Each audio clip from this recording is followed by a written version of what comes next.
I'm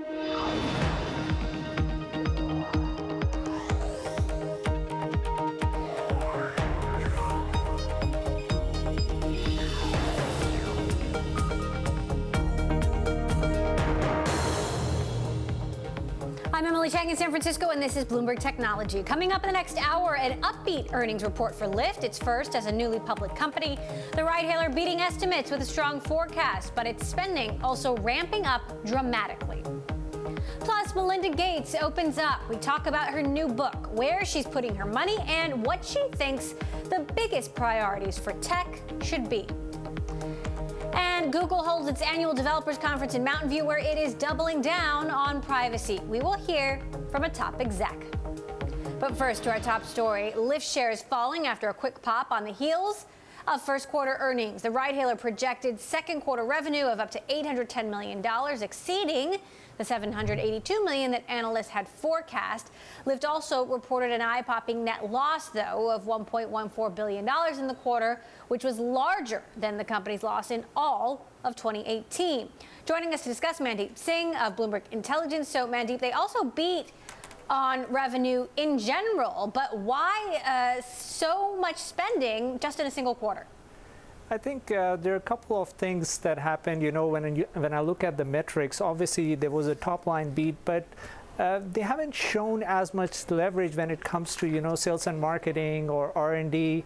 And what it tells me, because Lyft didn't give out their bookings number and their take rates, what it tells me is probably they are facing some signs of, you know, competition, which is why their full year forecast is a lot lighter. Like, they grew revenue 95%, but full year forecast is for 52%. So if the business is seasonal, then it makes sense. But otherwise, I think there are signs that there may be more competition ahead that they are seeing, and that's why they're investing in that. So let's talk about the competition. Of course, Uber planning to go public at the end of this week. I know investors are scouring this latest earnings report to see if they can get any more clues about market share and Lyft's take. Do you see those clues? So I think what Uber did was give us a good sense of their core platform, which includes their ride sharing and food delivery business.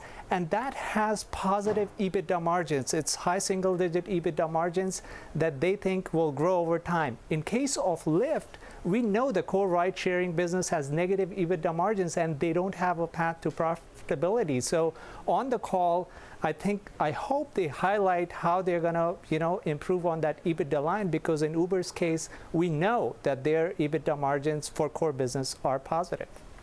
So how does Lyft get spending down and get even close to a profit?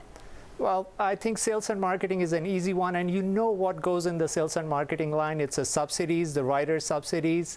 They will try to kind of lower the driver subsidies as well, but then the risk is, you know, the drivers aren't employees, and, you know, there have been strikes. So I think they can only take that so far.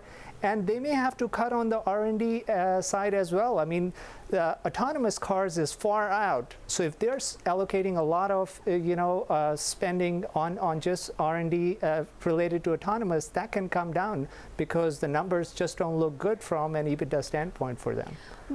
We've also got a driver strike looming, and, you know, subsidies a huge part of getting riders on the platform. They're also offering perks to drivers, and it's still not enough. You talk to any driver and they will complain about how much money they're making. Of course, they're still driving, but they're not happy with what they're paid. How can Lyft treat its drivers better over the long term, but not have that dent margins? Yeah, so that's where I think there is a cap on take rates. So we saw in Lyft's initial S1 filing that the take rates have been improving for the last, 4 quarters in 2018.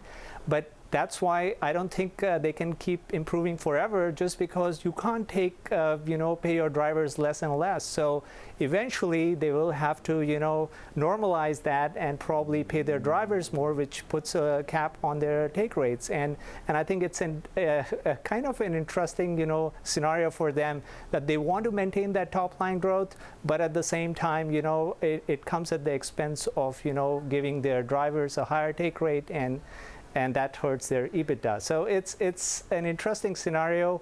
I don't think they have an easy answer yet, but I'm hoping they're going to give some more details on the call.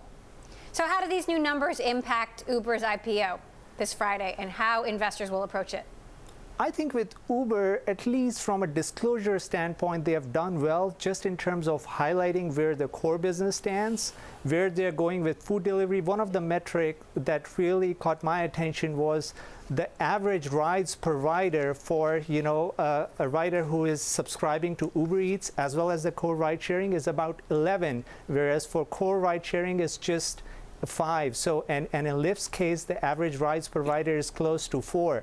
So what it tells me is by layering food delivery, Uber has been able to engage their riders much better, and that's how they are improving the monetization. So I think overall, Uber's disclosures look better at this point, and investors should be comfortable with how they plan to ramp up their top line and EBITDA. All right, Mandeep Singh, Bloomberg Intelligence, thanks for breaking it all down. Of course, we'll be listening in on the call and bring you any headlines as we have them. Meantime, U.S. stocks tumbled the most since March. Investors still on edge over a possible breakdown in trade talks between the U.S. and China. And tech stocks, the hardest hit. Let's bring in Bloomberg's cross-asset reporter, Sarah Ponczek, who joins us now from New York. So where was the pain today, Sarah? The pain today is very much outsized in tech. Yes, it is across the board, every single S&P 500 sector in the red. But when you look at which industries were really hit hardest, you see semiconductors and you see tech hardware. And this could be imagined. For one, yes, technology stocks, technology companies are very heavily exposed to China. You think of these companies, these are the companies that really get a lot of their sales from over in China. But if you also think about what the threat right now is, the threat is that we might see tariffs increase, the rate increase from 10% to 25%. But President Trump has also threatened that we could potentially see tariffs on $325 billion more worth of goods. Now, this would include computers. It would include smartphones. Right now, many of these consumer products have been left off the list. Well, if these start getting taxed, it's higher input costs for tech companies, and we're seeing that filter through the markets. I have a chart in my Bloomberg which shows the worst performers of the day, and you can see technology is at the bottom of the list. Now, what's next? I mean, are we going to see this every day until Friday when we have some sort of possible resolution when the president and his team have threatened that these tariffs will go into effect? So right now the take is that if we don't hear anything else until Friday, we're very likely to see a lot of volatility throughout the week. Now, we do have to remember the vice premier from China, Liu He, he has said that he is going to come with his delegation to Washington, D.C. So there is a sense that China wants to come to the table. They want there to be a negotiation. But the fact of the matter is that if there is no deal reached, and clearly both sides right now have a bit of a hard line, then those tariffs will go into effect. That higher rate will go into effect as of 12:01 a.m. on Friday, as Lighthizer did say, and that the market would take to issue, because at that point you have to see it filtered through earnings as well. As it stands right now, if you think about how executives are giving guidance for earnings, if you think about how analysts are also forecasting guidance for the rest of the year, right now they have that 10% tariff level baked in. If it does rise to 25%, if we see more goods being taxed with a tariff, then that has to be factored in to these earnings forecasts as well. And UBS is saying we could see profits contract by at least 5%. All right, Sarah Ponczek, I'll know you continue to watch across these various sectors for us. Thanks so much for weighing in.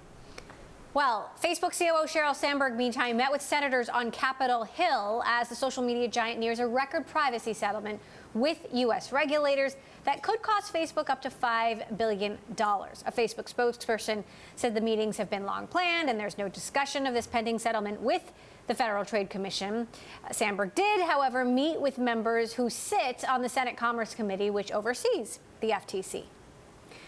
Coming up, she is one of the most high-profile women in technology. Now, Melinda Gates has written a book on how empowering women can and will change the world. We'll talk to her about the moment of Lyft next.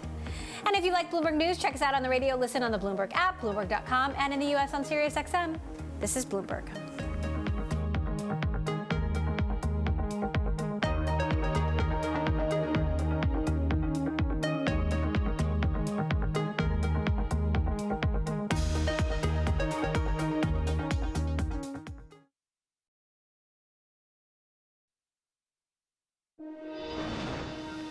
For years, Melinda Gates has been working on global equality. Through the Bill and Melinda Gates Foundation, she's worked to help reduce poverty and increase access to health care and education around the world.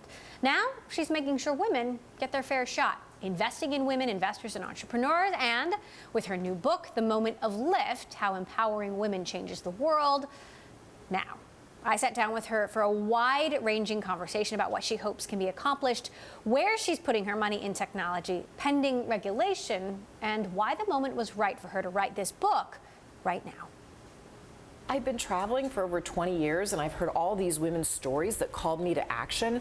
And I felt like with the Me Too movement and with so many women running in the midterm elections, we have this window of opportunity to really create equality, but that window could close. And I want to make sure that we really keep pushing and really get equality for women. You talk about your decision to stop working, stay home with the kids. You said Bill at the time didn't understand. And you also later realized that you actually could have done it. You just didn't understand. You write that you had some growing up to do. Tell me about that. Yeah, so when we got pregnant, I surprised Bill when I said I wanted to leave Microsoft. And for him, I think he actually really encouraged me. After the first birth of our first daughter, even within a month, he said, okay, so what else are you going to do? Because he knew I had that side of my brain and that I enjoy doing work. And so, but we had to work that out over time. And I think I came into the marriage with some bias about who does what in a relationship at home.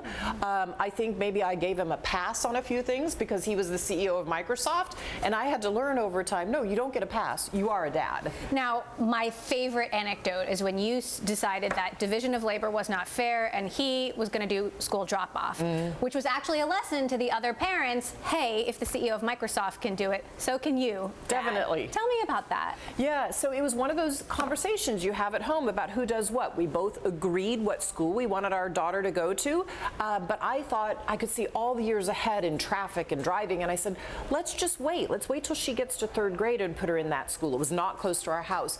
And Bill felt strongly that she start at kindergarten. And so he finally said, in my frustration, he said, what can I do to help? And before I could even answer, he said, you know, I could drive a few mornings a week. And I really had to think about, are you serious? Because it meant an hour commute for him all the way to Microsoft.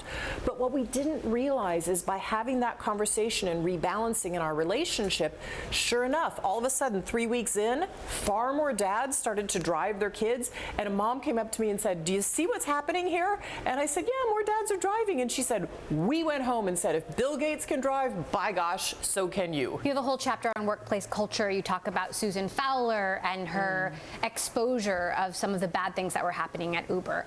Uber is about to go public this week. Where do you think Uber would be if that change that she ushered in or helped usher in hadn't happened?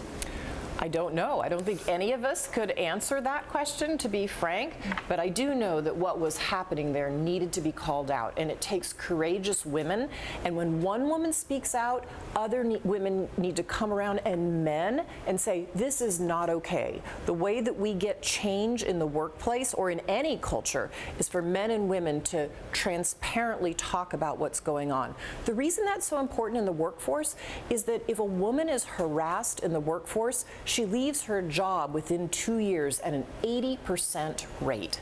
That just can't be.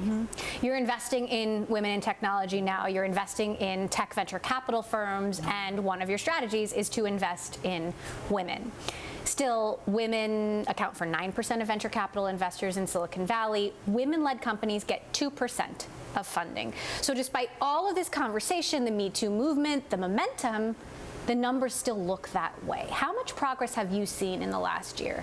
I would say that the progress is slow. I think we're beginning that flywheel, but I think this is not just about Silicon Valley. If Silicon Valley's too stuck on what it's doing today, we can also take this game to other places. Chicago, I was just there. They are supporting women-led companies. They're not only mentoring and sponsoring them, they're investing in them. It's becoming a bigger part of the economy in Chicago. We can do that in Dallas, Dallas and Atlanta and rural areas. So to me, the game is changing, and I'm excited that more women-led businesses are starting to be invested in. And we have to talk about people of color. Less than 1% of venture capital funding goes to a woman-led business of a person of color. That to me makes no sense, because I know there are fabulous ideas out there from many, many women who are of color as well. And the reality is that it's men who are still in positions of power who can also make a difference here. You know, we've got Silicon Valley visionaries who are building electric cars, self-driving cars, rocket ships to space, connecting the world. Do you think if more men in Silicon Valley, the leaders of Silicon Valley, made hiring and promoting women and minorities more of a priority, that it would happen? Of course it would. I mean, they seem to be able to do almost anything but this. Of course it would. I mean, you set a goal and you reach it, and you don't keep using excuses. People say, oh, the pipeline, there aren't enough women. Well, fine, create pathways in. We know the best universities around the nation are actually getting more women and minorities by changing that first computer science class. So we can do this. We just have to set it as a goal, and then we have to measure. And I think the great thing that is happening is the press is putting pressure on these companies to be transparent. Once you're transparent and there's pressure there, and you also have a tight labor market, women are voting with their feet. Young women coming out of college with a tech degree, they're saying, I don't want to go to those 4 companies that don't support women. I'm going to look at these other 2 job offers I've got. That'll create change. So I know you're also involved with All Raise, which is a nonprofit that is also hoping to get more women into investing, more women entrepreneurs. What sort of benchmarks should the industry be setting? What sort of benchmarks should the companies be setting? Should it be 50-50? Eventually, I think we can get to 50-50. Eventually we can, and we need to just stop saying that's not possible. We need to not have excuses for it. We have to look at the barriers in society. When young women can look up and see 36 different types of archetypes of women doing all kinds of things in the science, computer science, engineering, biology, when they can look up just like a young man can, you will see more women go into these fields in droves. And I think the other thing is, the more we talk to young women about, these aren't just tech problems, these are, you're creating the future. These are some of the most creative things going on in society, and these are fabulous jobs. You'll start having women go and vote with their feet and decide where they want to go to create the future. You've invested in Aspect Ventures, which is one of the biggest women-led funds. Teresa Go was just on our show yesterday. You said this isn't charity. You're looking for a big return. How big a return? I'm not going to put a number on it, but I'm absolutely looking for return. I look at all of the investments that Bill and I make, and we have, you know, a scale by which we do them. So I want a social return at first, and over time, a larger and larger return. And I think we should assume that with our investment dollars. But I know that it's important to not just voice our concerns and to point out problems, but it's also important to move money, because that's when we know young companies need to be financed if they're going to grow. And so it's just time we do it. Now, you're also investing in tech ideas that you think will change some of these issues in the world, family care, child care. How do you think technology can improve child care, can improve family care, can improve pay inequity? Well, think if you could go on your phone in every city and rural town in America and be able to have a rating system that said, these are all the caregivers that are available right now, and these are all the people who've ever used them and what their ratings are. Do you know how much easier that would make things when you have a sick child who, you know, all of a sudden mom or dad says, oh my gosh, I need to go home, I have a sick child, I have to go pick them up at school? What if we had applications that helped us fill in those gaps over time? Another one, I just saw one that was fabulous. A young woman is starting a business where if your child needs extra supports, maybe they have dyslexia, maybe they have eye issues. Do you know how hard it is to go find specialists in a city? But if there was literally a platform where you could go and there were 15 fabulous specialists and you could see ratings on them and you could see whether they were good for other people's kids and how well those kids did, that would change things for moms and dads. There's rising concern that technology, for all the good that it does, also has too much power, especially big tech companies. You've got Senator Elizabeth Warren out there saying big tech needs to be broken up, and she's getting support on both sides of the aisle. Do you think big tech needs to be broken up? I think technology has upsides and it has downsides. And so I think you have to look company by company what the technology companies are doing, and are they creating the most good in society, or has the downsides gotten too large? And then you have to look at that company and say, should it be regulated in a different way? So Increasingly, these Democratic candidates are going to take positions on technology. What kind of positions would you like to see them take? I would like them to take positions on making it more equal for women. One of the things we know worldwide is women are 40% likely to have access to the internet. And again, we know that women-led businesses are not getting funded. I would love for them to take positions and say, you know what, this technology should be for everyone, not just these sort of one-off ideas that help parts of society. Do you have any Democratic favorites yet? I do not. The field is so enormous.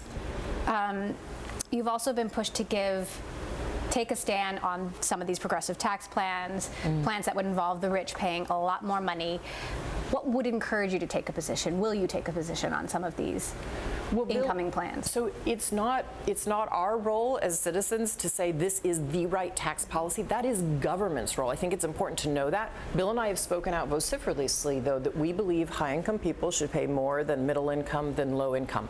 But we're not going to endorse a specific tax policy. That's for government to do.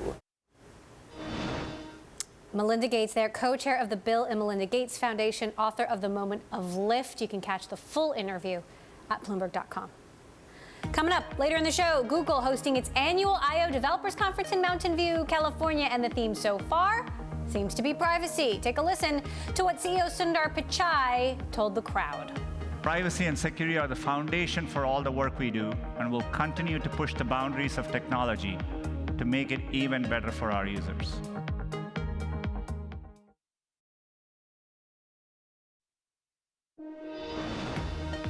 Singapore's mobile phone carriers are being asked to take a step toward introducing 5G wireless services as early as next year. This as the local government plans to allocate spectrum for at least 2 networks. Singapore has been slower in moving towards introducing 5G compared with countries like South Korea and the United States, which have begun offering limited commercial services this year. General Motors self-driving unit has attracted more than $1.1 billion in new investment. T. Rowe Price has joined existing investors, including Honda and SoftBank's Vision Fund.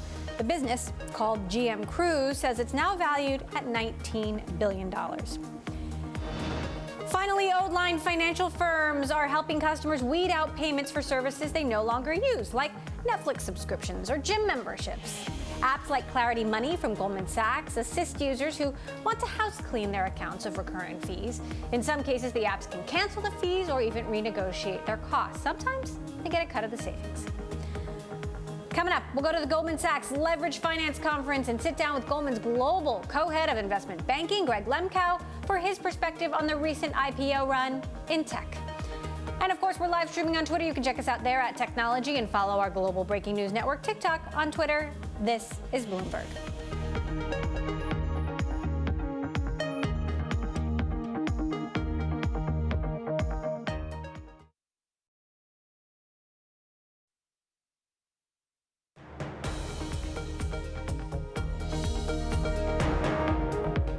This is Bloomberg Technology. I'm Emily Chang in San Francisco.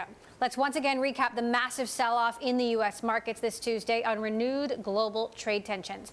Stocks capped the biggest two-day slump since early January, with the S&P 500 falling 1.7%. The tech sector was among the hardest hit. Semiconductor stocks in the U.S. turned in their worst two-day sell-off since November. Meantime, the IPO market has been white hot this year, as we've been talking about. Take a look at just one example. Beyond Meat still making massive gains on top of having the strongest first day for an IPO since at least 2008. For more on IPOs and the current market landscape, I want to get to Bloomberg's Ed Hammond, who is at the Goldman Sachs Leveraged Finance Conference with more. Ed? Thank you very much, Emily. That's right. I'm here with Greg Lemkow, Global Head of Investment Banking at Goldman Sachs. Greg, as we just heard, it's been a pretty brutal day in the markets. At the same time, we do have this white-hot IPO market, some big ones coming in the near future. What should IPO investors and indeed companies going public be thinking on a day like today? Yeah. Well, first of all, Ed, thank you for having me, and thank you to Bloomberg for broadcasting from the Goldman Sachs Leveraged Finance Conference in beautiful Southern California. It is beautiful. Definitely. It certainly is. Let's start with the markets. So the markets, it's been a bumpy couple of days in the markets. And, you know, as I've talked to clients about what's going on and what they think about the markets, they're largely focused on whether the president's tweet from Saturday or from Sunday ends up being rhetoric or it ends up being policy. And I think we've seen the impact of the potential for it to be policy in the markets the past couple of days. If it turns out to be rhetoric that gets a better trade deal, then I think the market will snap back. And if it turns out to be policy, I think it'll be bad news for the U.S. and for China and for the markets more broadly. As it relates to the IPO, it's interesting. The IPO market has really been the story of the second quarter, and I think for the rest of the year. It's quite exciting, the number of companies that have gone public and the number of companies that are in the pipeline.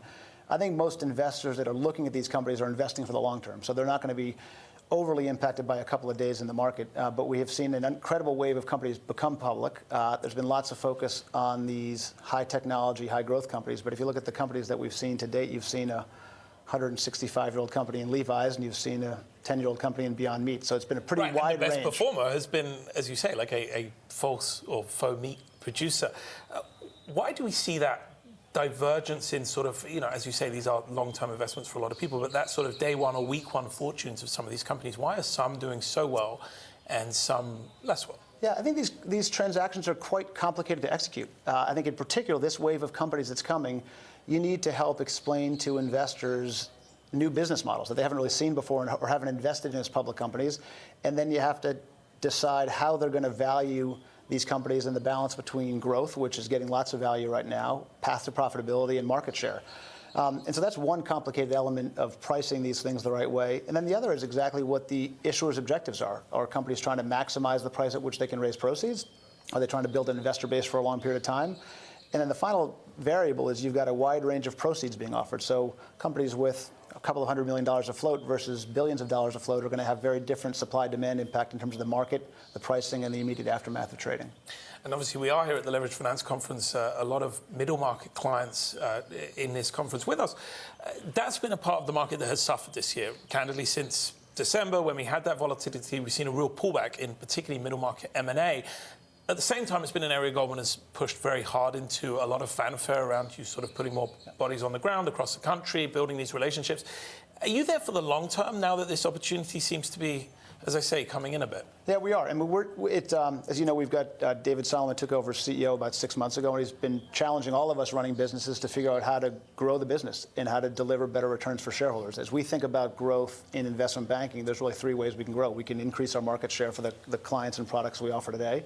We can add new clients, or we can add new products. This push into the middle market is really around trying to add more clients and be Goldman Sachs serving more clients. And again, our definition of middle market is $500 million to $2 billion. And these are substantive, substantial companies. And candidly, today it already makes up about a quarter of the companies we're covering. So it's just covering more companies in this segment and delivering the kind of Goldman Sachs quality, service, and execution we can to this client base, which is a pretty big opportunity for us to grow our share. And how do you do that? Because that's of interest to me. If I'm someone wanting to come in and work at Goldman Sachs, I guess it's because I get to work on these major deals. It's because I get these sort of headline clients and high-profile, high-visibility situations that I'm involved in. How do you attract people to come in and, as it were, sort of pound the pavement between New England and San Francisco? Yeah, it's interesting. So I'd say, and my perspective may be different. I think people come to Goldman Sachs to work in a world-class organization and to learn in an apprenticeship culture from people who've done it for a number of years, and to be able to serve clients and work on interesting transactions, regardless of necessarily the size of the company or the geographic location of those clients. And more generally, the M&A market has been booming this year. We've seen some very big transactions. You guys in the middle of one of the more interesting ones at the moment in the form of Occidental, Anadarko, Chevron potentially still there. What is fueling this sort of extreme confidence in the market, where we're seeing overbids, where we're seeing shareholders step up and actually be vocally opposed to deals? It just seems that there's a very high level of belief at the moment in M&A.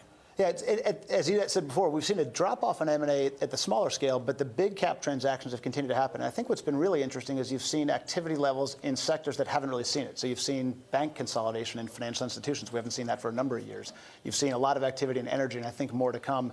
And I think companies are feeling reasonably good about their current positions, and those sectors which had been under further pressure in the past handful of years when we saw lots of M&A activity are now starting to feel stabilized and in a much better position to think about consolidation and think about growth via M&A. Do you think we are, I mean, we've been saying this for years now, but do you think we're sort of late cycle, and that's one of the reasons we're seeing this wave of big consolidation? Because I guess if you don't do it now, the window may close. Yeah, well, I think we're definitely late cycle, although, as you said, we've been saying that for years, and it feels like we could continue to be late cycle. And it feels like we may have gone back in time from a year ago when we were saying we were late cycle, because it seems slightly better as an M&A market. Yeah, no, it's fascinating. You had a shot in the arm in the U.S. economy with the tax cuts last year, so that was a little bit of wind at the backs. You saw a wobble in the overall equity markets in the fourth quarter last year, but the first quarter of 2019 was the best performing equity market in 10 years. And so that's performing well. Credit markets are performing well. Transaction volumes are high. And so there's always the risk of exogenous events, and whether it's a trade war or it's Brexit or it's Fed policy, there's anxiety out there that gives caution. But in general, companies and boards and CEOs are feeling reasonably good about the outlook, and I think that's likely to continue to drive activity. Okay, so let's talk about an exogenous event that has obviously been in the news much recently, which is the 1MDB scandal, heavily involved with Goldman. How has that affected the bank's ability to do business in Asia? Yeah, thankfully, very little. And so outside of some specific transactions in Malaysia, where it's a pending issue, and some specific companies that were around that original transaction, it's had very little impact on our business. And we've had our people just be out there focused with clients and serving clients. We've focused in particular in Asia, where our market share has never been higher. I mean, I think as you're aware, 9 of the top 10 TMT equity deals last year came out of Asia, and we did 7 of them. So it really has had little impact on our franchise, but we need to be vigilant and make sure we continue to serve our clients. So I want to ask about that vigilance. If it's had little impact, that would suggest that, one reaction to that would be, well, we don't need to change anything. Everything is still good there. Is that the case? And if it's not the case, what does Goldman need to change in Asia? Well, I think there's lots of self-reflection on how we could have an employee like this at our firm who ended up going out and committing crimes. And it's painful for us to look at that. And so we need to continue to go back and robustly look at all of our practices and policies and do what we can to improve them. Greg, thank you so much for joining me. Emily, back to you. All right, Ed Hammond for us there. Thanks so much, Ed, with Greg Lemkow from the Goldman Sachs Leveraged Finance Conference. Coming up, a Pixel price cut. Google debuts its newest smartphones at a seriously reduced price. But there is a catch when it comes to what's inside. We'll head to Google's I.O. conference next. This is Bloomberg.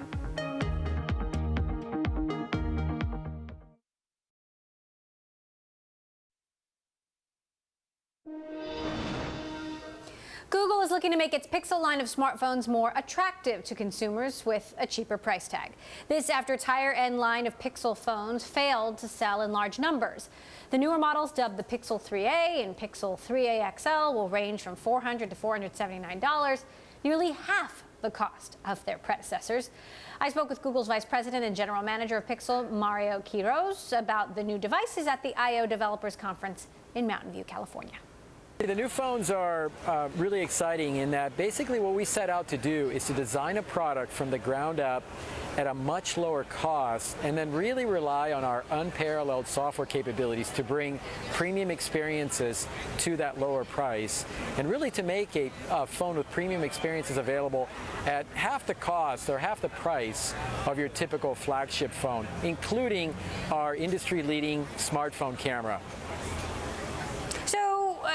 My understanding is that they're cheaper with the help of slower processors and cheaper materials. So what's the argument to buy one of these over, let's say, a cheap competitor? Yeah, the argument to buy a Pixel 3a is that we are using more commoditized, lower cost hardware, but we're in a really, really unique position to have the software capabilities within our company to be able to bring those premium experiences and make them run really fast with really high battery life on the lower cost hardware. And so again, we can bring the world's best smartphone camera, which is a Pixel camera, into this price point. We can bring the assistant, we can deliver security on device, and we can offer something which is also very not very typical, offer 3 years of software updates so that your phone gets better with each update as opposed to getting slower. You're trying to make privacy one of the selling points here. What's the argument to buy a Pixel when you also have Apple making privacy one of its huge marketing stands, if you will? Well, privacy is very, very important to us, and we actually build it in through our engineering. One example I'll give you is that the Pixel 3a, just like our premium Pixel phones, come with something we call call screen. People are really bothered by robocalls, and so we have capability on device that takes advantage of our natural language processing and our voice recognition to screen calls and therefore help you avoid robocalls and even help you determine whether a call from someone you might know is something really important that you want to pick up or you want to leave it for later. This is done entirely on device, and nothing gets uploaded anywhere, and the information is gone the moment that you hang up the call. Would you ever do a foldable phone? We are working on a number of new technologies, and we are prototyping new technologies, including foldable display technologies. We don't have any new products to announce around those technologies today. We're just really excited to bring Pixel 3a, because Pixel 3a is the first phone to bring true premium flagship smartphone experiences to the mid-range price point, at price points, again, that are half the price of flagship phones today. So the smartphone market is slowing, and I'm just curious for your thoughts. Where do you see the global smartphone market going? We have seen the smartphone market slow down. You know, people are holding onto their devices for longer, and this has especially happened in the premium segments. And one of the reasons is that those phones have gotten more and more expensive. You used to be able to get a premium phone for $500 just a few years ago, and they've gone up to $600, $700, $800. I mean, some premium phones are $1,400, $1,500. So in seeing that trend, we set out to build Pixel 3a from the ground up, again, using commoditized hardware, and then really betting on the fact that Google's software capabilities, which are really unparalleled in the industry, can bring those experiences at the right performance, the right battery life, with the right security to that lower cost phone. And we believe that for these prices, with premium experiences, we're going to be opening up new possibilities of making the camera, for example, in a premium smartphone available to a lot more people. Google Vice President and General Manager of Pixel, Mario Quiroz there. I want to head back to the I/O Developers Conference now, where our very own Mark Bergen is standing by to tell us about Google's new privacy push and more. First, Mark, I want to get your thoughts on what Mario said there. Do you think that customers, given that Pixel sales have been falling, will buy into this new Pixel at this price with this strategy? Yeah, I mean, this is a software developer conference. It's the first time they've really leaned in heavily with hardware, with their own devices. In years past, they've been doing more experimental hardware. You saw kind of it's phones that no one had dreamt up before. This is a basic phone, and they're not just competing with Apple, they're competing with all of Android's partners. They're competing with Samsung, Huawei, Xiaomi. Like you said, they mentioned that their sales have fallen last year along with the rest of the premium market. They're pretty aggressive and saying this is a price point. They're clearly spending a lot on hardware, but Google has spent a lot on other things in the past and have sort of shelved them. So it's a company that has moved from project to project. The only thing that's kind of consistent is their work on search and machine learning. So talk to us about what's different at this year's I/O compared to last year, specifically this focus on privacy. Yeah, you saw a big strategy shift, right? Every single thing they came out with, every product they were announcing, they kind of led with, we're thinking about users, we're thinking about privacy. They brought in this incognito mode, which is something that you've seen with the Chrome browser, where you kind of browse without being tracked for ad targeting. They're bringing that to Maps and YouTube and other Google products. That is a strong trade-off, right? Google makes the bulk of their money from advertising and being able to sell targeted ads from collecting this corpus of data, and they're sort of restricting that. But at the same time, they see user trust and privacy as aligned with their interest, and they want people to continue to feel comfortable using Google services. So the question, I guess, is will customers buy in? You've also got Apple, of course, pushing privacy as a huge priority. You've got a hugely competitive smartphone market, a lot of cheaper competitors out there who've been doing this for a long time. Yeah, I mean, Google will say that they've been doing internet security for a long time as well. I think this is that they're in a similar position to Facebook, right? Where there are a lot of issues around data and privacy. They're sort of being dragged in the mud in Congress in the 2020 elections. What they do have, and they talked a lot about being a helpful Google, and certainly the messaging here is that Google's utility. You use search, you use Maps. These are used the voice assistant that helps your life. They're trying to contrast themselves, say, with social media, which is now associated with a lot of addiction and a lot of these negative qualities. We did see, earlier today there was a plane during the keynote flying around with this banner that said Google control is not privacy, which is a pretty strong rebuttal from a group that was supporting local journalism. So clearly they're still not without their critics. You've got some very googly activity with folks jumping behind you and trying to get a good photo, Mark. Got to ask you about one of, I think, the undertold stories of Android, which is that, only 20-some% of devices are running, the latest operating system before the latest operating system. We don't know how many are running the latest operating system. That means more broadly for Android devices, they're not up to date, which means these new security and privacy features aren't being utilized. How big a problem is that? Yeah, I mean, it's something. It's been a problem that Google's been trying to address in myriad different ways. You see this one. You could read the Pixel as a strategy. Clearly, Google is saying, "Okay, we have entire control over this soup to nuts," like Apple does with the iPhone, which gives it a lot of advantages. Today they introduced a bunch of new features around privacy and security. They introduced a way for phone makers to update Android phones in a way they've never been able to do before. But again, unlike Apple, what Google has to rely on are a bunch of third-party manufacturers. A lot of carriers who have been sort of diametrically opposed to Google and this very vast and complex business ecosystem that they don't have a control over. So I think they produced new numbers today. The stats are a little bit better, but there's still this wide gap. And Apple's been aggressively messaging, we are the company that can do software upgrades, and we're the pro-privacy company here that we should trust to using your phone. All right, Mark Bergen, I'll let you get back to the googliness of it all. Bring back some good photos from the I/O Developers Conference in Mountain View. Thank you. Still ahead, is Apple more worried about its brand building or serving its customers? That's a concern from a number of current and former employees. We'll bring you that story next. This is Bloomberg.